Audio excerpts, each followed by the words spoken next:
Morning વિદ્યાર્થી મિત્રો, ચાલો આજે આપણે સ્વાધ્યાય જોવાના છે. સ્વાધ્યાય 3.3 ની અંદર પ્રશ્ન 4 સુધી આપણે કર્યો. હવે આજે જોઈએ પ્રશ્ન 5. તો પ્રશ્ન 5 ની રકમ શું છે તે જોઈએ. તો પ્રશ્ન 5 શું લખેલું છે કે નીચે આપેલી સંખ્યાની દરેક ખાલી જગ્યામાં સૌથી નાનો અને સૌથી મોટો અંક લખો જેથી તે સંખ્યાને 3 વડે ભાગી શકાય. હવે શું કીધું? સૌથી નાનો અને સૌથી મોટો અંક આપણે શોધવાનો છે અને તે સંખ્યાને કેટલા વડે ભાગી શકાય? 3 વડે ભાગી શકાય. તો 3 ની વિભાજ્યતાની ચાવી શું છે? કોને ખબર છે? હા, બરાબર છે. શું છે કે 3 ની વિભાજ્યતાની ચાવીની અંદર જે સંખ્યા આપેલી હોય તેના અંકોનો શું કરવાનો? સરવાળો. બરાબર છે. તો આપણે જોઈએ એ કઈ સંખ્યા આપેલી છે? 6724 અને અહીંયા ખાલી જગ્યા. તો પહેલા શું કરવાનું? 6 + 7 + 2 + 4. બરાબર, કેટલા થશે? 4 ને 2 6 ને 6 12 ને 7 19 થશે. હવે 19 આપણને એનો સરવાળો તો મળ્યો. બરાબર, પણ આપણે 19 થી વધુ હોય એવા 3 ના ગુણક આપણે જોવાના છે. તો આપણને સૌથી મોટી અને સૌથી નાની સંખ્યા મળશે. તો 19 કરતા વધુ હોય, 19 કરતા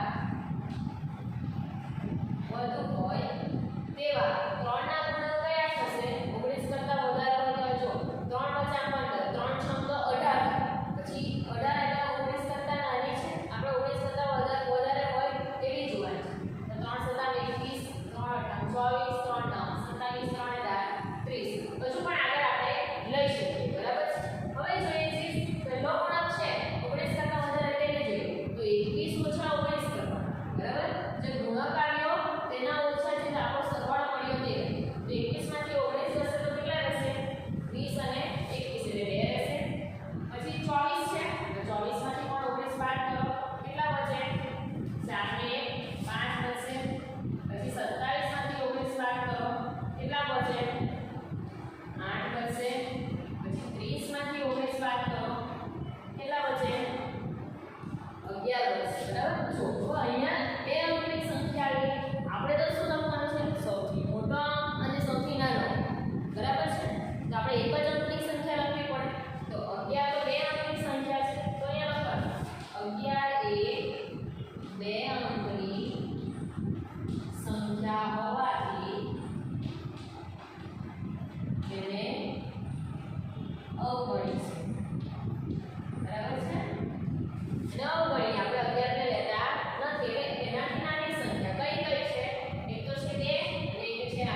એકી સંખ્યાનો સરવાળો.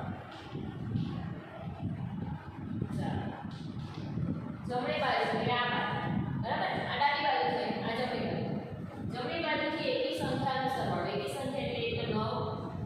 હવે અહીંયા 2 નું સ્થાન છે, અહીંયા 3, આ 4 નું સ્થાન છે અને આ 5 નું સ્થાન છે, બરાબર? એટલે 9, 3 અને 2 એટલે 9 + 3 + 2 કેટલા થશે?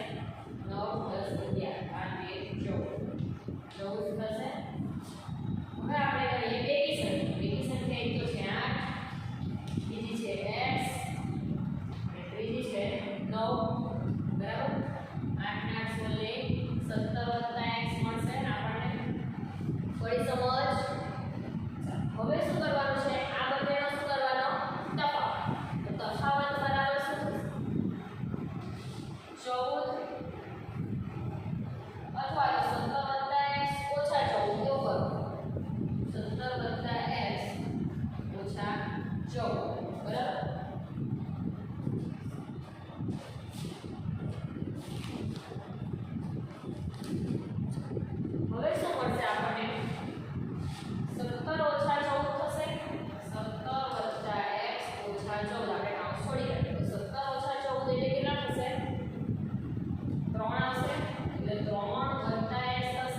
અવિભાજ્ય સંખ્યાઓ. સહઅવિભાજ્ય સંખ્યા એટલે શું? કે જે બંને સંખ્યાના અવયવોમાં સામાન્ય અવયવ એક એટલે એના એવા કોઈ અવયવ જ નહીં હોય, ફક્ત એક જ એનો સામાન્ય અવયવ, એટલે બંનેમાં ફક્ત એક જ સંખ્યા એવી હોય કે જે સામાન્ય હોય, તે પણ એક જ. બરાબર? તો 18 અને 35 આપણને આપેલું છે. તો પહેલા આપણે 18 ના અવયવો, તો એક તો એક આવશે અવયવો એટલે. બરાબર? પછી 2 નવા 18 થશે એટલે 2 પણ આવશે. 3 ના ઘડિયામાં 18 આવે, 3 6 18, 3 પણ આવશે. 4 ના ઘડિયામાં નહીં આવે, 5 ના ઘડિયામાં આવે, 6 ના ઘડિયામાં આવે, 6 તાલી 18 થશે. 7 ના ઘડિયામાં આવશે, 8 ના ઘડિયામાં આવશે, 9 ના ઘડિયામાં આવશે, 9 2 18 અને 1 તો છે 18. બરાબર? હવે 35 ના અવયવ, તો 35 ના અવયવ એટલે 1 5 7 8 35 અને 1 છે 35. બરાબર? હવે તમે જો આ બંનેમાં સરખા અવયવો કયા છે? ફક્ત એક જ છે. તો લખવાનું આપણે સામાન્ય અવયવ એક છે, માટે 18 અને 35 એ સહઅવિભાજ્ય અવયવ છે. લખવાનું 18 અને 35 સહઅવિભાજ્ય અવયવ. બરાબર? અથવા તો સહઅવિભાજ્ય સંખ્યા છે. વળી સમજ? તો હવે તમારી ચોપડી ખોલો અને સ્વાધ્યાય 3.4 સ્વાધ્યાય 3.4 ની અંદર પ્રશ્ન 1 આપેલો છે કે સામાન્ય અવયવ શોધો 20 અને 28. તો આવી રીતે 20 ના અવયવ લખાય, 28 ના અવયવ લખવાના, બંનેના સરખા હોય તે અવયવ લખવાના. આવડશે? એવી રીતે પ્રશ્ન 2